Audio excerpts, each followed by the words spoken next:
Hi hello నమస్తే అండి. Welcome back to my channel Nayaki's kitchen. ఈరోజు ఒక ప్రత్యేకమైన వంటతో వచ్చేసానండి. పాతకాలపు వంట ఈ మధ్య కాలంలో చేసుకోవట్లేదు కానీ చాలా మంచి రెసిపీ అండి. అదేంటో తెలుసా? గుమ్మడికాయ కూర. ఇది చాలా రకాలుగా వండుకుంటారు. గుమ్మడికాయ దప్పలం చేసుకుంటారు, చక్కగా గుమ్మడికాయ కూర, గుమ్మడికాయ పులుసు, స్వీట్, చాలా రకాలు చేసుకుంటారు. ఎన్ని రకాలు చేసుకున్నా దీనిలో ఉండే హెల్త్ బెనిఫిట్స్ మాత్రం అమోఘం అండి. మంచి ఫైబర్ ఉంటుంది దీనిలో, మంచి హైలీ యాంటీ ఆక్సిడెంట్స్ ఉంటాయి. చక్కగా వీటిలో విటమిన్ సి కానీ క్యాన్సర్ పేషెంట్స్ కూడా ఇది తినడం వల్ల తగ్గే ఛాన్సెస్ ఉంటాయని కూడా నిపుణులు చెప్తున్నారు. పిల్లలకి కూడా ఇలాంటి కూరలు అలవాటు చేయడంలో ఈ జనరేషన్ పిల్లలకి చాలా ఉపయోగకరంగా ఉంటుందని చెప్తున్నానండి మీకు. ఎందుకంటే ఫ్రైలు, మసాలా కూరలు ఇవన్నీ రెగ్యులర్గా అలవాటు పడిపోయారు. ఇలాంటి కూరలు అంటే అమ్మో అనే పిల్లలు ఎక్కువ ఉన్నారు. కాబట్టి అప్పుడప్పుడు మనం వారానికో 15 రోజులకో ఒకసారి ఇలాంటివి కూడా పెడుతూ ఉంటే వాళ్ళు ఇష్టంగా అలవాటు చేసుకొని తింటారు.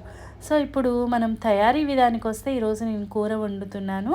చక్కగా పీసెస్ అన్నీ కట్ చేసుకొని, గుమ్మడికాయ మీరు చెక్కుతో అన్నా చేసుకోవచ్చు. ఒకవేళ చెక్కు తీసుకొని చేసుకోవాలి అంటే కొద్దిగా గట్టిగా ఉంటుంది కాబట్టి పీలర్తో రాదు. దాన్ని చాక్తోనే నైఫ్తోనే తీసుకోవడానికి ట్రై చేయండి. ఇప్పుడు కుండ తీసుకున్నాను. చక్కగా ఇలాంటి కూరలు ఇలాంటి మట్టి పాత్రల్లో చేస్తేనే బాగుంటాయండి. చక్కగా 2 స్పూన్లు నూనె వేసుకొని, ఆవాలు, జీలకర్ర, మినప్పప్పు, కొద్దిగా 2 పచ్చిమిర్చి, ఎండుమిరపకాయలు, ఇంగు బాగా దట్టించాను. ఇంగు వేసుకుంటే ఆ సువాసన, ఆ రుచే వేరండి. మంచి డైజెషన్కి ఉపయోగపడుతుంది. కరివేపాకు కూడా వేసుకొని చక్కగా వేయించి పెట్టుకున్నాను.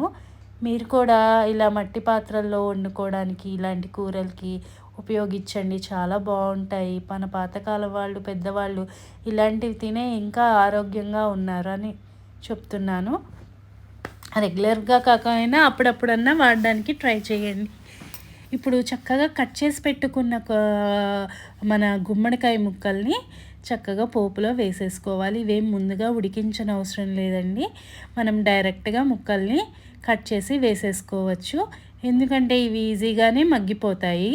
అంత ఎక్కువ సమయం ఏం పట్టదు. మనం లంచ్ బాక్సెస్లో కూడా చేసేసుకోవచ్చు, అంత త్వరగా అయిపోతాయి. ఇప్పుడు ముక్కల్ని వేసేసుకున్నాం కదా. ఉప్పు, పసుపు, కారం తగినంత, నేను మా రుచికి తగినంతగా వేసుకున్నాను. 1 స్పూను. మీరు తినే ఉప్పు కారాలని బట్టి 1 స్పూనా 1.5 అన్నది మీరు చూసి వేసుకోండి.